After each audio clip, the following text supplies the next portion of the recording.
right, but first I wanted to ask about your family background.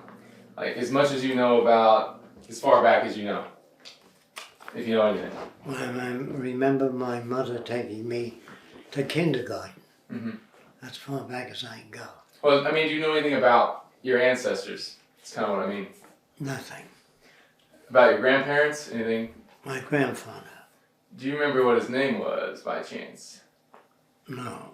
Was he, when he was born? About when? Foreign born, yes. Okay. And do you know where? Yeah, I think he was born in the Holy Land. Okay. And that was probably mid-1800s, somewhere around there, probably? Yeah, probably. And did he migrate to America at some point? He came with my mother. Okay. And so that's the only grandparent you knew, his grandfather? He's my grandfather. Okay. That's as far as that. Now, he had some influence on you, right? I couldn't hear that. He had some influence on you, right? Once. Major influence. Okay. Did he... Okay, I wanted to ask about this notion he had about replica people with chicken feet. He believed they live underground. Duplicates of us that live underground. Was that like a belief that other people shared at the time? Oh yeah. Really? Sure. The only way you can tell when you saw a replica is look at their feet and their web like a chicken. Huh. Where did he... Well, in the old days, if a wealthy man's son raped somebody, they said the chicken people did, the duplicate did it. It wasn't the son. I think they had a great deal of influence. I would say it was an escape for wealthy people or important people to keep their children intact. Where'd that come from? Do you know? From any books or something people read or just a mythology? He had no detail. Okay. He just told me a lot of stories like that. He said he was hitchhiking, which I've read the story a million times elsewhere. He was hitchhiking, or he was driving a horse and wagon, and there was a little girl hitchhiking. And he put her on the seat next to him, and she put some thing in his pocket. I only remember. And when he passed the cemetery, she disappeared. And he checked on her, and she died several years ago, you know. He's telling me this with a straight face, my grandfather. I listened to him, but I didn't buy it. Yeah. Now, did he live with you guys, or was he somewhere else? He lived with my mother and father. Okay. He lived with us. And he was a very kind, very good-natured person, but subject to myths. Yeah. I could see that then. And he kind of had a humanistic orientation? No, he didn't. He just had that one view. Okay. He said, Jacque, people came from all over the world to America. And they brought mathematics and the zero and the algebra from an Arab named Algebra. And he said, if you love people, never pledge allegiance to any one country. Pledge allegiance to the earth and all of humanity. Because he says people are all the same, but they're made different by different areas. He had that, only that, to say that made sense. So I refused to pledge allegiance to the flag when the time came in school. So that's the main impact he had on you, the main influence was... Not to pledge allegiance to any one country. And I thought of it, pledge allegiance to methodology. You know what I mean by that? Yeah. If a Japanese came up with a great idea, you honored him. If he was Filipino, you honored him. Our pledge allegiance to methodology is loyalty to innovation, but not to any nation. He didn't understand it in detail, he just vaguely talked about it. I've cleaned it up. Right. All right. Well, moving on to you, you're born in Manhattan originally, right? Born in Manhattan originally, yes, right? Yes, Manhattan. And... East Central Park. Okay. I mean, I imagine you probably don't remember the hospital or anything. No. Okay. That's pretty detailed. She's got a picture of me about a year old. Yeah, I saw it. Okay. And you moved a few times when you were a child, right? Yes. Moved to Rockaway, Far Rockaway it's called. And then we moved to Bensonhurst in Brooklyn. There were cows there then. Now it's all built up. Mm-hmm. Was that the 67th and 20th Avenue? Yes. And it's on a corner, right? Were you on a corner? Not exactly, but in the middle of the block. And is that where the... And we had, I think it was a 4-story building with one bathroom down on the ground floor. And everybody had to walk downstairs to use the bathroom. And they were banging on the door and saying, "Get out, and you've been in there for 2 hours," you know. And it was awful. No elevators. Yeah. I mean, at least I don't remember any. We had to walk. Coming home at night, you walk up to the 4th floor. It's a long walk, a long hall. You were tired. And elevators came much later. And that's the location where there was the Jewish temple, something like that, next door or across the street, something like that? There was an Arab temple and a Jewish temple and a church across the way. Lots of religion. The Arab Jews, Temple Magen David, something like that? What do you mean? Is that the name of it? Magen David? Mogen David, probably. I don't know. I've never paid much attention to that. Although on the Jewish holidays, a lot of Jews and Arabs would go to the same temple. And there were always funerals nearby with people screaming, walking behind the hearse, beating their breasts, you know. "Why did you take my husband now in the prime of his life?" You know. They used to argue with God, the Arabs particularly.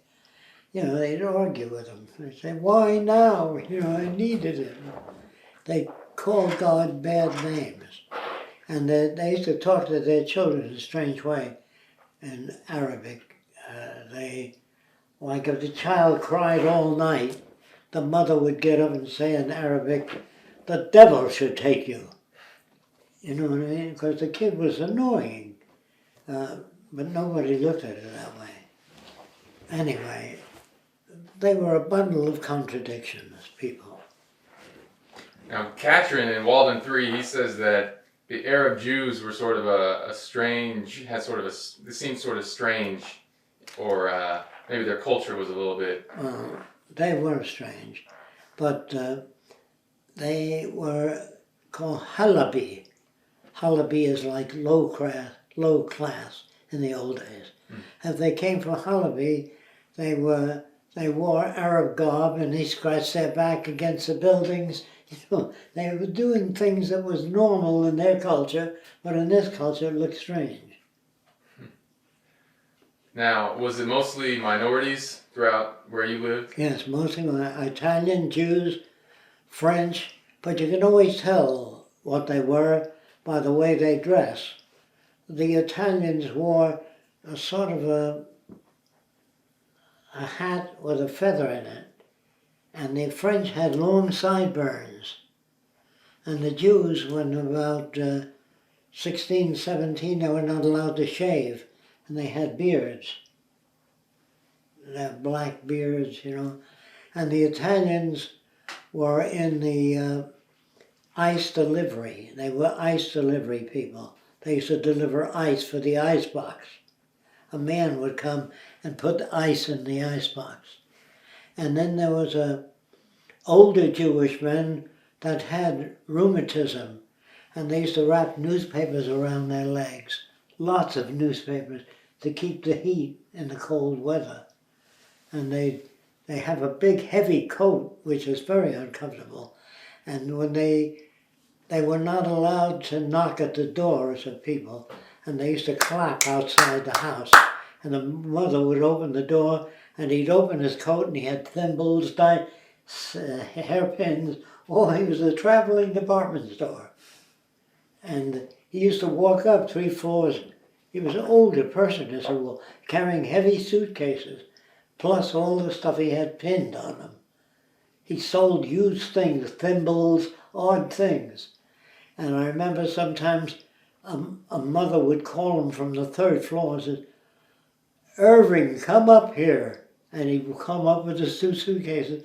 "And you tell little Jamie that you're going to take him away if he doesn't behave." Oh, Jesus Christ, this poor guy had to walk down with his suitcases. And then there was a woman sitting on the doorstep and fanning themselves in the summer. They had no air conditioning. She was just sitting there fanning herself, and she said, "I'll fire," which is a Jewish expression. I don't know what it means, but I know somebody rang the fire alarm. And they came and they broke the windows and hosed the house down, and there was no fire. It's just a Jewish expression. It's like, "Damn it, I'll fire," or something like that. I didn't know exactly what it meant. But anyway, it was a very terrible situation when I saw these men with the newspapers wrapped around their legs. I mean, lots of newspapers. They had arthritis, but they couldn't go to a doctor. Doctors, maybe, it was $3 when I was a kid to have the doctor come over your house. He came over your house, he got to know the family. And people used to die in their homes of cancer, and you can hear them screaming. There was no pills they can take to alleviate the pain, and if they could, no one had the money to buy them. And you can hear this guy screaming for 2 weeks in there, and then you'd see a wooden coffin brought over. And I remember all that, like imprinting. And all I remember saying to myself, "Boy, this shit's gotta go," as a kid. That's what I meant by "this shit's gotta go." It was just awful. And then there was a hearse. It looked like a stagecoach with horses. Would drag the coach, And this guy sitting in the back, just like the old coach.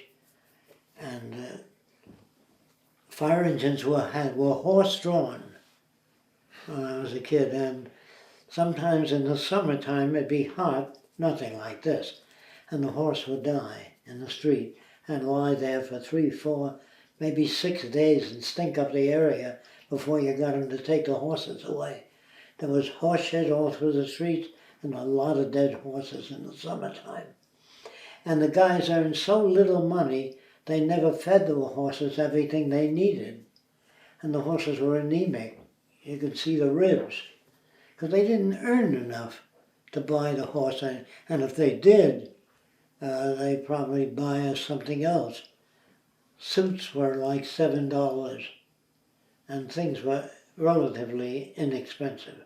But nobody had any money in the old days. Now, the Italians were very uniform. There was a shoemaker downstairs, and he had a ship in a bottle. And his son happened to knock the bottle off the shelf, and it broke. And he beat the daylights out of that kid, no restrictions, And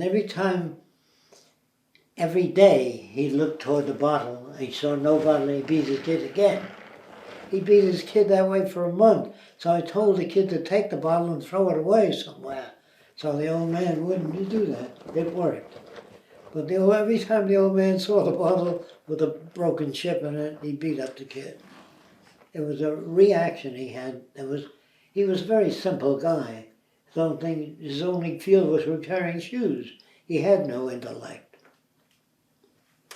And I remember years later when, I don't know if you remember, Balbo with 24 airplanes flew over from Italy, 2 seaplane hulls, and he came out, the old Italian says, "Viva l'Italia!" It was an Italian that made that trip, and it was so important to him, the shoemaker. But then the depression came on, suddenly, as I remember. And the factories had signs, "No help wanted." And once it said "help wanted," the line was all around the building. And the Americans, the traditional Americans that lived in Brooklyn, saw a Jew in the line and said, "Hey, Jew boy, get out of the line." or he'd get beaten. Then they notice an Irishman. Hey, you, out of the line. And they squeeze the Italians. They call them wops in the old days. Jews, well, I think sheenies. I'm not sure. Anyway, they got them out of the line. Only if you look like an American, you can stay in the line.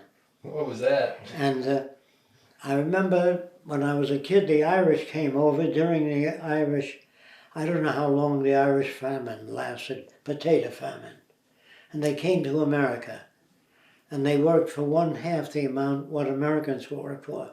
So the Americans used to beat up the Irish for that, taking their jobs away. Then later the Italians came in large numbers, and the Irish used to beat up the Italians because they worked for less.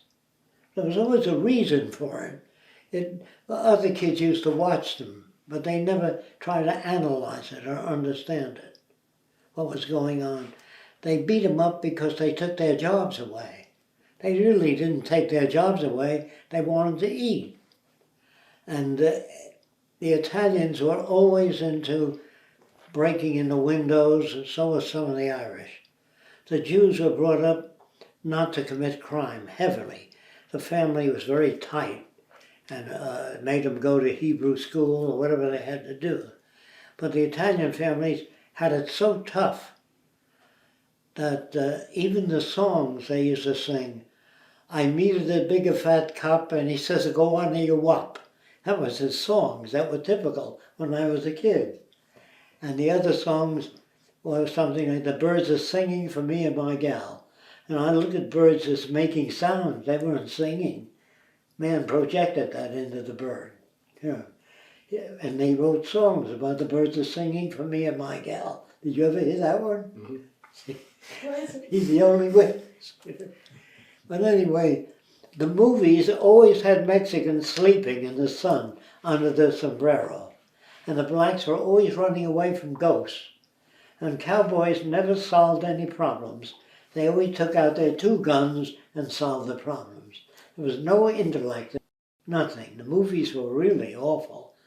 Blacks were running away from ghosts with wide open eyes. And so all of us had, and the Orientals were always sneaking around in the movies. It was the Tong Wars. Does that mean anything to you?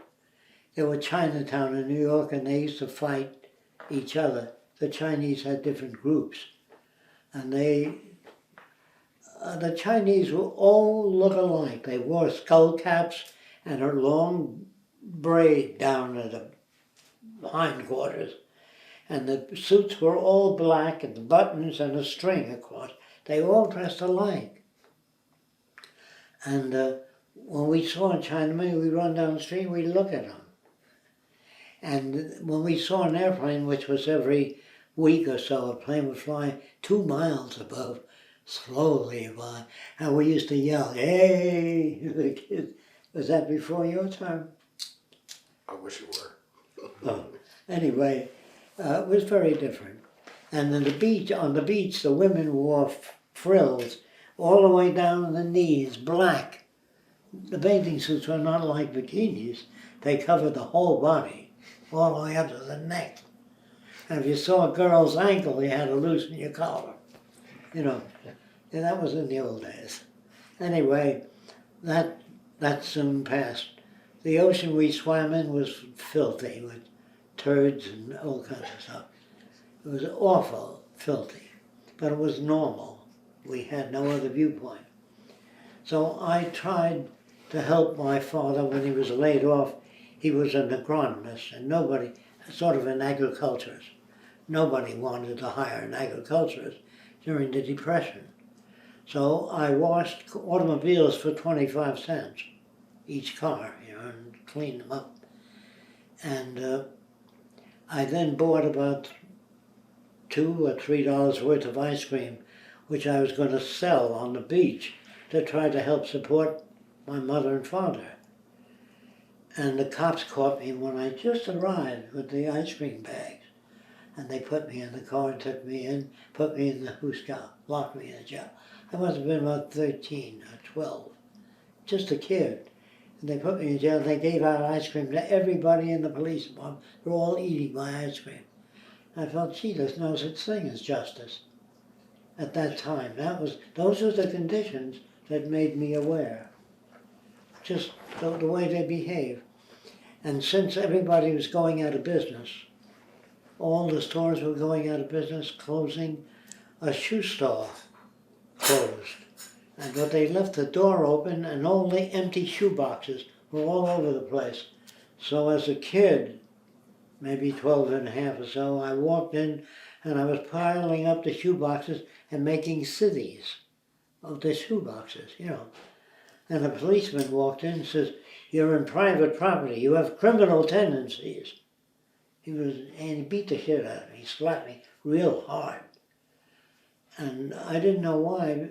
He said, "You shouldn't be in this store." The door was open, there was no shoes in their boxes, just empty boxes. So I piled them up and made buildings out of them.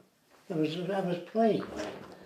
But he told me that I had criminal tendencies. I didn't know what he was talking about. So then my father came down, he said, "What's the matter?" He says, "Your son has criminal tendencies. He's in private property." And so at that time, I guess it was that time that I began to lose respect for police.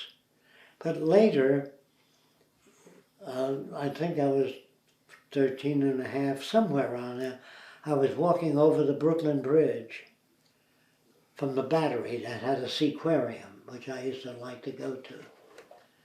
And I was walking over the bridge and there was a drunk sleeping on the walkway on the Brooklyn Bridge. And a police car pulled up and I was about 40 feet away behind a pillar. And this drunk looked like there was an empty bottle of booze nearby and he was sleeping. And they threw him off the bridge. That was the second encounter with police that I didn't like.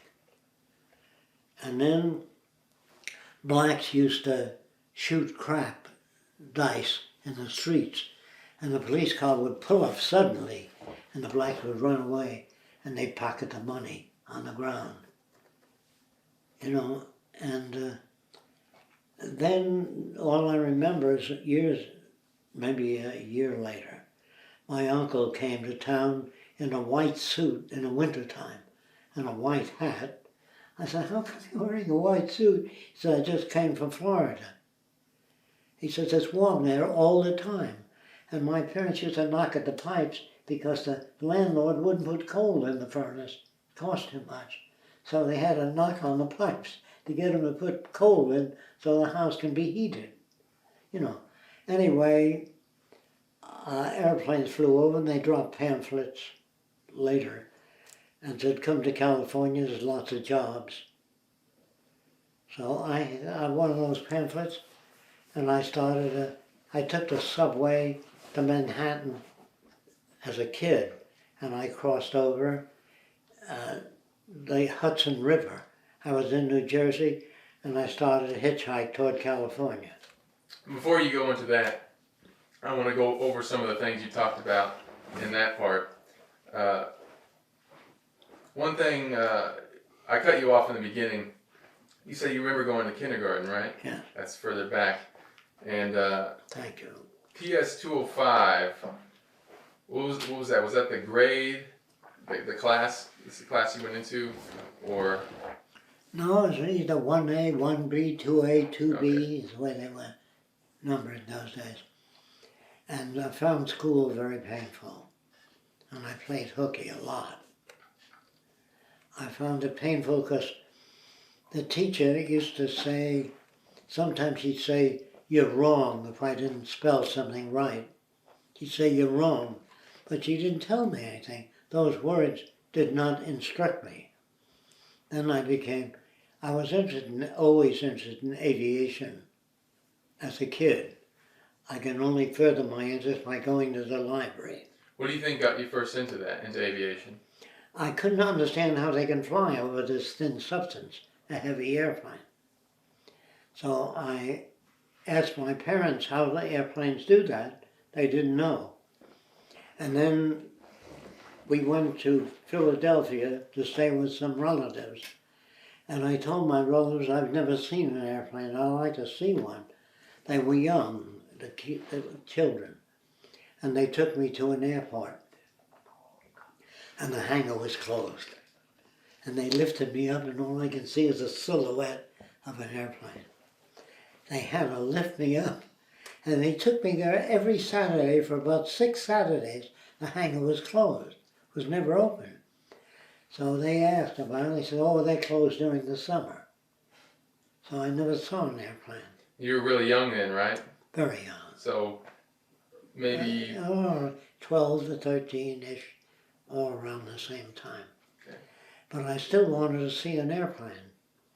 So I walked down the road. I asked a lot of people, where is the nearest airport?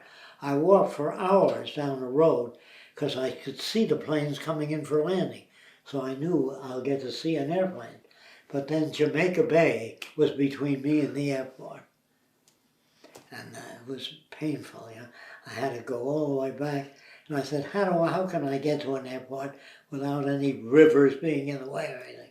So I said, somebody said, there's an old airport called Barren Island Airport. You ever hear of Barren Island?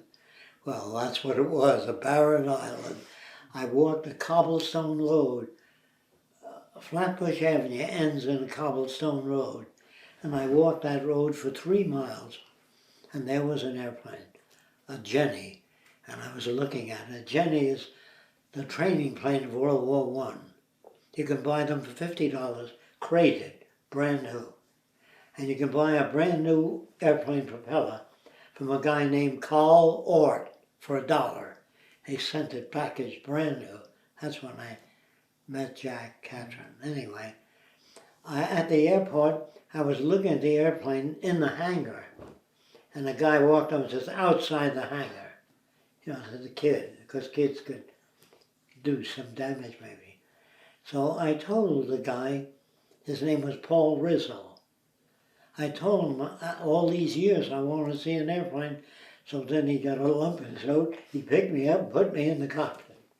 He said, would you like to go up? I said, yeah, I would. So he flew around. It was $25 for people for just a flight around the airport and land. And that, in those days, $25 was like $200. And anyway, I came back and I cleaned his airplane, you know, and every Saturday I worked, and he took me up when he had a chance. Then one day he said to me, you can hold the controls.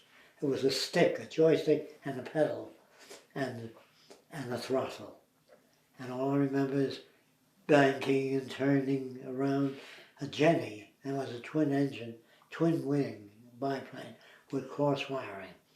In those days they had wing walkers. People used to walk on the wings on Saturday afternoon. You ran into Paul Rizzo again later in life. Yes, I ran into Paul Rizzo in Florida about 40 years later. And it was a club called the OX5 Club. That's the old Jenny engine, the old-time pilots. And I was telling them about Paul Rizzo. And they said, you know, he's a member of this club. So I went to one meeting and I met him. And he came out. Did he come out here? Yeah, with his wife. Yeah, he used to wear leggings and the hat with flaps on it and goggles, you know, the old aviator. He said he used to smuggle alcohol to live during the Depression. He, you know, the alcohol was smuggled by airplane. They were very difficult to detect because not many people owned an airplane. Anyway, I got to see Paul Rizzo again. Of course, he didn't remember when I was a kid. I talked to him, he didn't remember that. And then I think it was during the Depression years, I went to Roosevelt Field, Long Island, and there was a guy that had an airplane. He spoke with a German accent. His name was Ernst Udet. He was the ace of World War I. And as I remember, according to the books, he shot down 71 planes. And I figured, how can a guy shoot down 71 planes? He can shoot down 4 or 5, and then he gets shot down. So, but 71 was a high number. So I said, you Dad, is it true that you shot down 70? He said, yes. I said, how did you do that as a kid? He said, I would fly above the squadrons, that's the way he spoke. And I would look for the rookies that couldn't maneuver too well, and I pick them off. So I understood how you could shoot down 71 planes. Same with Eddie Rickenback. I never met him, but he has a high score. They did the same thing. So to me, first they were heroes, then they became savages, you know, murderers, assassins. But anyway, the world looked very awkward to me. There was about 15 million people sleeping in every empty lot because people couldn't pay their rent. They were evicted. And they made shacks out of corrugated aluminum, whatever they could find. And college kids were sitting out in front of the school talking about socialism and communism. They were all talking about social systems. And lawyers were called ambulance chasers. Do you remember that? They used to chase ambulance to get work. There was hardly any work available. That's why I cleaned cars and sold ice cream on the beach. I tried to. I got picked off right away. Anyway, there were people up on soapboxes talking about everything. Mankind United was one big organization. And Mankind United was an idealistic organization to unite all of mankind in a monetary system, of course. And then there was a Back to Jesus movement, and Back to the Simple Life movement. And then there was the health food movement, and there was the socialist movement, the communist movement. So I found myself standing at first in front of Nazis, which had an American flag and a swastika. They were talking about Germany, rebuilding Germany, American Germans, Bund it was called, the American German Bund. And I listened to them talk, and it didn't make sense to me, because I knew enough about science, enough about it, to know that that didn't make sense. But when I found myself standing in front of a communist on a soapbox, and the first thing he said is, "Beat it, kid," because there's all adults there. I said, "No, I want to hear you." He said, "Why?" Because I don't believe what the Democrats say about the Republicans or what the Republicans say about the Democrats. I want to hear from a communist what communism is. He says, "You can stay." Was that in New York? New York. Was it in Bensonhurst or? Bensonhurst. Okay. And what led you there? You remember? There was a lot of people standing around. Okay. So I was listening to all these different people advocating different things. Ship out the goddamn foreigners, they're taking our jobs away, you know, all that sort of stuff. And there were Irish, Italians, and the Italians were selling, not pizza, but they had some other vehicle, hot dog, frankfurters, a nickel with a glass of beer, a full glass of beer. And the movies were 15 cents. You got a glass of beer and a hot dog and a movie, and a newsreel and a comedy for 15 cents. And it was very few people in there. And then the last thing I remember in New York was RKO had an amateur night. And so I did Italian dialects, country dialects, German dialects. I played like 7 different people with their dialects. And I won the RKO amateur night at the George C. Tillieu Theater. And I was supposed to get $25 or something like that. And the guy brushed my hair over my head. You know, I love it. He brushed my hair. "Good kid," he said. And he said, "Do you want a job or do you want the prize money?" I said, "I'd rather have a job." So he put me on the circuit and I got no money for it. And he never paid me anything. He said, "You look like a good kid. You're a good kid. Here's $1." I won the RKO amateur night. But in those days, if I knew what a lawyer did, you know, the RKO could have been broke doing that, featuring that. That's the first time I was shafted. Now, how did you get into that? Did you do any acting before that, or what? No, I just used to imitate the people in my neighborhood. The Greeks owned the movie theaters. And a Greek named Fodi, who was a guy that was the guy at the box as the ticket was. He said, if you learn a Greek song, you can go into the movie. So he taught me a Greek song called Samyotisa.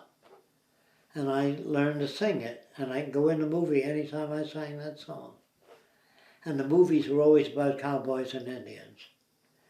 And a guy named Buffalo Bill, I don't know if you remember that. And there was another guy, his assistant, his stooge, was called Out of Cord, because they always got out of cord. They tied him up and he always got out. It was called Out of Cord. But anyway, all the movies were awful, except the Charlie Chaplin pictures, which were always run the shorts, and the newsreel. And there was a newsreel called The March of Time. It was, did you remember that?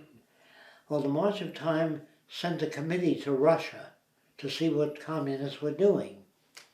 And they said in the March of Time in the movie that we think that the free enterprise system will do better than socialism, but we wish you the best of luck on your social experiment. They shook hands. And the movie upheld Russia. It didn't attack. It just said, we wish you the best of luck on your unusual social experiment, which was very objective at the time. And then every theater had a newsreel. And all the newsreel was about world affairs, floods in Japan, or whatever it was. And then there was a comedy, Harold Lloyd. I don't know if you remember Harold Lloyd. Do you? So, Charlie Chaplin, all the movies of Charlie Chaplin, with a big guy with the big eyebrows, bushy eyebrows. Charlie Chaplin was walking down the street with this big guy, and this big guy got mad at Charlie Chaplin, and he bent the lamppost down. Then he picked up Charlie Chaplin, threw him around, threw him away. It was you know the guy that always worked with Charlie Chaplin? Anyway, Charlie Chaplin was social. He sent his kid to Russia to school there, and people used to boycott him. Charlie Chaplin was very social, but he didn't know what to do. Anyway, that's all these little bits come back to me. Do you remember do you recognize Butler C. Davenport? Yes, the Free Theater. Mm-hmm. Butler C. Davenport was an actor, Shakespearean, and he opened a theater that's free for the poor people. And you put 2 cents or a nickel, whatever you can afford, into the box to keep these unemployed actors going. And there used to be Shakespearean plays, and we used to go there. The gang, all the kids that I know, we'd go there and we'd watch the Shakespearean plays. And we used to kid about Butler C. Davenport, you know. He used to throw his cape over and leave, just like the old days, you know. He was a Shakespearean actor. And all the kids that he had there were all learning Shakespearean actor, where gestures were enormous, you know. Then after that, the Depression got real bad, and a guy that owned a newspaper, George Bernard Shaw, did you ever hear of him? He opened a penny restaurant for the poor, and for 1 penny, you got a bowl of cracked wheat and a bran muffin, big bran muffin. George Bernard Shaw, he was the Yeah. author. George, no, Yeah, George That Bernard wasn't his Shaw. name, probably. George Bernard Shaw, That's an author. no. He owned a newspaper. Are you thinking of Hearst? No, it was not hers. Maybe they had the same. Maybe. Anyway, he made a parachute jump when he was 80 years old. He was a health nut, you know, one of those guys, muscle men. And then the gang used to go to the penny restaurant because we couldn't afford anything else. And the cracked wheat was great, you know. It was filling and good. And then every restaurant, there were health food stores, even in Brooklyn. But when I got to California, on the way to California, because the plane dropped pamphlets and said, come to California, there are jobs. So I started a hitchhike, and this woman drives up in a brand new car. There's a very heavy woman, about 300 pounds, with a big hat and feathers and all kinds of cherries, which were normal in those days. And she opened the door a little bit. She said, "Are you a Christian?" I said, "Yes, what else?" So she said, "Get in." So I got in and I fell asleep. And she poked me in the rib. "You're not sleeping in my car." I said, "I have been up for days. I haven't had much sleep." She says, "I want you to sing between New Jersey and Texas. That's as far as I'm going, to Texas." And she made me sing, "Jesus loves me, that I know, 'cause the Bible tells me so." I had to sing all the way to Texas. How long was that ride? A few Oh, days? Yeah, 3-4 days maybe. And I got out of the car at certain places. When she went in a restaurant, I knocked at the door into people's houses and said, "Can I mow your lawn for a sandwich?" I always knew that other kids used to break in and open the refrigerator and take food. But I knew enough due to my grandfather. He was okay that way. He said, "Always ask people. Offer your services to them. Don't ever take anything, you know." So, yeah. Who was the gang? Who was in That was Bensonhurst? Erickson, Blackjack, well, he was called Jack Catron, and then there was Little Jack, and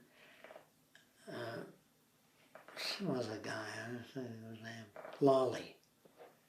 We called him Lolly, but anyway, that was a gang. When did Forey Ackerman come in? Much later, when I was 17, when I came back to New York. Now the gang, that was during your early teen years? Yeah, they were all interested in science, and I took away their religions. First thing I took away was their religion, because I couldn't deal with that. They were Catholic and Jews and Protestants and Presbyterians. I took that religion away, and then I introduced them to science. And we all became interested in science, and we shared scientific knowledge.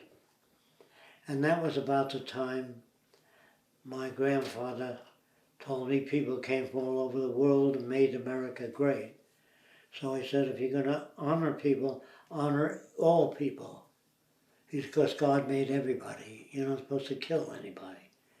And then he said, if you like people and you want to help the world, take care of the environment, God-given environment, and take care of all people. Never pledge allegiance to any nation. That was a crossroads in my life.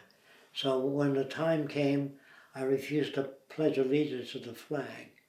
And the teacher grabbed me by the ear, really hurt me, and took me to the principal's office. And she said to the principal, he doesn't want to pledge allegiance to the flag. So the principal said to the teacher, you're excused. Soon as she walked out, he put his arm around me and said, everybody pledged allegiance to the flag, why won't you? I said, because everybody once believed the earth was flat. That doesn't make it flat. So he sat down and he said, what do you think of American history? Well, I said, I have to be frank with, can I be frank with you? He says, of course. I said, strictly BS. Bullshit, I meant. He said, what's the matter with it? Everybody in the history book does the right thing. They always say the right thing. And there's no such people. They seem artificial. In the real world, people made mistakes. They made decisions that didn't work. So the history book was too pat. It was too nice. Everybody did the right thing. Then he said, what do you think of our classrooms? Awful. Because the teacher used to say to me, that's not what I told you, but she never gave me information. And I thought that was bad. And so I played hooky a great deal. I mean, by a great deal for years. Played hooky for months in a row. But the principal, getting back to that stage, he said to me, so you don't like our history books, you don't like our instruction? I said, that's right. He says, you know, we have no place for you in school. I'm going to have to call your mother in. So he picks up the phone and he calls my mother. My mother came in crying. What did he do? He said, he didn't do anything, but he has an interesting mind. He says, I'm going to take him to a bookstore and buy him books he likes to read. Of my own money, not using the school money. And I'm going to rope off the back of the class and let him read what he wants to read. But I want him to report to me once a week as to why he was reading that book. So I thought that he was a nice guy about that. Remember any of the books you got? I remember some of them. One was Mind in the Making by James Harvey Robinson. The other was The Mechanistic Conception of Life by George Cryle. And I think I had difficulty with Chandra Bose. I had difficulty understanding it. But there were books on, not the tyranny of words, but I don't remember, it was a book on semantics, very crude. But I read those books and talked to the principal about what they meant to me. So he permitted that for 1.5 years, which is a long time. And then he died, and they took that privilege away. Remember his name by chance? Isaac Bildersee. Because he was very, very extensional. Mm-hmm. He said, "What are you reading this time, and why?" You know. And he just wanted to see what would happen if I did it on my own. He was curious. I don't think he ever talked at the Board of Education about that. I think he would have lost his job. I don't think he'd be allowed to do that. Was he a middle-aged man? Yes. He was a middle-aged man. And there was a girl in the park outside the classroom on a swing. And the teacher called Bildersee into the room. He said, "Look at that girl on the swing." And the girl on the swing had 4 boys pushing her, but they're touching her can when they were pushing her. And he walked out and he slapped her. And her name was Victoria, I remember that, and she became a prostitute because he kicked her out of school. He doesn't know what he did. Was he a nice guy? He was too poorly informed to be a nice guy. He was nice to me, but he couldn't be nice to any, because he didn't understand people that well. Anyway, I never confronted him on that issue. Anyway, when we got to Texas, I got out of the car and I hitchhiked and I got to California. I wanna keep it before California for a while. You went with that woman from New Jersey? Is that where she picked you up? Yes. Okay. She said her husband was an engineer working in South America and he sent her $250 a week. That's how come she had a new car and all that. She was a nothing, parasite sort of. But she did give me a ride to Texas. She never fed me. I had to stop and work to get food. And how long were you in Texas? Well, then in Texas I got a ride out and the guy says, "It takes too long by car, hitchhiking. Why don't you ride the rails?" This guy said to me. So I didn't know anything about that. He showed me where the trains go that go to Los Angeles. So I got on the train. This was in the winter time. And some of the freight cars were open, some were closed. So I had to hang between 2 cars. And I had a case of the shits then. And I remember shitting over the Great Gorge Bridge of the Grand Canyon, 1 mile down. I was shitting with my pants down between the 2 freight cars. And then the next day I remember there was a lot of boys on the train. They're called wild boys of the road. They weren't wild, they were just kids from displaced families, you know. They were just going to California because it was warmer there. And I noticed all the kids, lots of them, the guy that told me to ride a freight train, I fell asleep inside the freight train later, and he was rubbing his hands over me. I woke up at night, he was gay. So I said, "Gee, I've been conditioned to go for women. I don't go for that." So he stayed away. I wasn't mad at him. I just didn't know why he did that while I was asleep. I know now, of course. And then when I got to California, I went straight to the farm where it said help wanted. And the owner, yes, The guy with the bindle stick. oh, that's wait, in wait. Florida. Well, we're gonna go back to school days. Seth Lowe, was that the school? Seth Lowe, junior high. Okay, and that was in Brooklyn. Yes. Okay. I wanted you to talk a little bit about your realizations about religion, the things you saw that turned you away from religion. Oh, I saw a movie called The Ten Commandments by Cecil B. DeMille. That was a long time ago when it was first run. And I said to my mother, how come the Egyptians didn't believe in God? Because I thought everybody did as a kid. And he said, maybe they were atheists. I said, what's that? He said, well, there's a guy named Charles Darwin who said that maybe man came from the apes, he evolved. And that made more sense to me.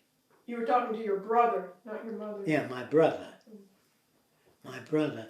He didn't know enough about Darwin, but he knew that much. He said they believed that man evolved from the lower animals. And that made sense right away. And I worked on the kids around me. That's when I really thought it out, and it made much more sense than a guy making a man and a woman and casting them out of the Garden of Eden. The snake walked upright and tempted them. So due to the fact that the snake tempted them and succeeded, God said to the snake, from now on you're going to crawl on your belly. That's why snakes crawl on their belly. Because they're very efficient, by the way, going on there. But God made them crawl on their belly. Then I read of another guy that asked a horse to take him across the river, and the horse refused. So he punished the horse. He said, now you're going to sleep standing up. You can't lie down anymore. And that's why horses sleep standing up. Well, all that sort of stuff came through as crap to me. So, You remember seeing a minister kick a couple bucks in the bush? Something yes, like that? this was a rabbi. He was walking on Saturday and not allowed to touch money in the Jewish community or work. And there was a dollar bill or something. He kicked it into the bushes, so on Monday he can pick it up. See, this was the ambivalence that I've noticed in people. They were so hungry and so deprived of things that they were between their religion and they committed a little bit of sin. I went to many churches too. I went to satanic churches to see why they would worship Satan. I couldn't understand that. They said that Satan is really God, and God is really Satan. The people worship him. Because Satan said, to do as thou wilt shall be the whole of the law, what they said in church. If you feel like fucking, fuck. He says, if you don't feel it, God would never say, give you a pecker and say, don't use it until you get married. It would pop out the day you got married. So the God concept had failed. And the Church of Satan was not, they said, look, Satan runs the world. That's why there's so many wars and crime. God doesn't run the world. They said, if you worship Satan, he's the only one that can commit pain for you. But if you keep him happy, you got it made. So they worship Satan. I didn't go for that, but I thought that was interesting. That's all. And I've heard you speak about churchgoers see a attractive walking female, and they all turn their heads and see her as she passes by, which... Oh, I played a record. I had a portable phonograph that you wind up, and I played a record of a girl's heels walking. Oh. Guy come out of the store to see what female looked like, you know. And I used to try, and then I began to think in terms of mechanistic, that people respond to the way they're brought up. And, do you want me to go? Well, other things about religion, you notice some of the contradictions that you realize Yes, at that time. came from also, mothers crying at the foot of hearses and things like that. When really... Yeah, I said, why are these people crying at the funeral? They're with God now. They should be happy for him. I said, they were beating their breast and cursing God for taking their life. And the priest used to say, and the rabbis said the same thing, that we don't understand that, but we will after we die, we'll understand everything. And said when you're a baby, you're just first born, an angel touches you here, right? That's what made that little groove between your lips there. An angel hushes you up so you know nothing. And so, anyway, that's the bullshit I got, which made no sense at all. Now you did some early snake. You used to experiment on animals, right? Yes. Here I got you did some snake experiments. I guess it was at home. Yes. And I found the snakes through logic. I said, what is the most untouched area in Brooklyn? And that would be the cemetery. That's the most untouched area. Parks have the grass cut, so there's have to be snakes there. And when I got there, if a tombstone fell over or I lifted up, there's always snakes under there, curled up. It was heated by the sun, and they stayed under there. So I used to take, they were called garter snakes, they're about this long. And I got bitten a lot, but I learned how to handle them. If you approach them gently, they don't bite. And then I learned that if it was a poisonous snake, you had 2 holes instead of a bunch of teeth marks. I learned a little bit about snakes. Then, of course, before California, I think I came to Florida. Came to Florida because my uncle wore a white suit. He said it's warm there all the time. So I hitchhiked to Florida. But I know I didn't hitchhike. There were 2 guys. One was a police officer and the other was just a nice Jewish businessman. And it was during the Depression. And the car stopped in front of a little store. And the Jewish businessman went in and he was eating everything on the counter. And I said, you didn't pay for it. He said, don't worry about that. He's got them eating it. So I paid for it. I had a little bit of money, a few dollars. So when we got back into the car, I said, the kid's honest, to the policeman. The policeman was a guy that worked as a cop. He was kicked out of the police department because he was corrupt. Most of them were in those days. And so they called me the honest kid. And then he stopped at a park in Florida and he got out, this guy that ate all the stuff in the store, and he walked toward a black woman that was wheeling a baby carriage and he tried to touch her. I said, you leave me alone, and I ran away from the situation. I couldn't understand that guy. And then I met him years later. He said, I married a rich girl. And he was a con man of the first order, low grade, and he married into a wealthy family. He says he owns 2 apartment houses now and all that. You know, and that was another thing that made me anti-businessman. A lot of other things like that, but what do you want to know specifically? well, before we get into Florida, there's some questions I have about that, but there's a few other things. Was your father skeptical of science? My father, I said, what would happen if I took a pear and grafted it onto an apple tree? He said, that's foolish. He was not experimental at all. Yeah. So I tried it. I cut a long slot and I tied it there real well, and the pear grew on the apple tree. When you did your snake experiments, did that inspire an idea for like a Immaculate pig? No, it was let's see. Yeah, it inspired an escalator design. Oh, is that yes. right? Yes. That, I want to know, how can I condition a snake? I didn't know how to get the snake. I was able to get to dogs and mice, but not to a snake. So I said, how do you get to snakes? I said, I have no idea. So I tried something later. The things I tried before did not work at all. I put a white mouse in there. First I used to put gray mice in there, and the snake would center its head on the mouse and then grab it, and you see the hind legs kicking, and the teeth moved up and back. The snake did not swallow. The teeth were on a line, and they just moved up and back. They were like hooks that pushed the mouse down into the snake. They disengaged their jaw to do that. And they were very interesting to me.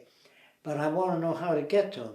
So I put a white mouse it was in like a fishbowl. It wasn't round, it was a square fishbowl, the snake. And I put a glass partition in there, and I put a white mouse in there. And the snake would center on the white mouse and hit the glass, several times. And after so many times, the white mouse would run around on the other side of the glass, and the snake would never go for it. I put a brown mouse in there, it would go for it. So the glass was the mechanism of conditioning, putting a glass partition in there. Then I began to try to think differently. So I built a gadget with mirrors. The mirrors were faced 45 degrees, and at the foot of the dog, the mirrors were 45 degrees, so the dog would get a ground line shot of another dog, and he'd run away from it, although he was bigger. Then I made two prisms that oscillated. Excuse me 1 second, I'm out of tape.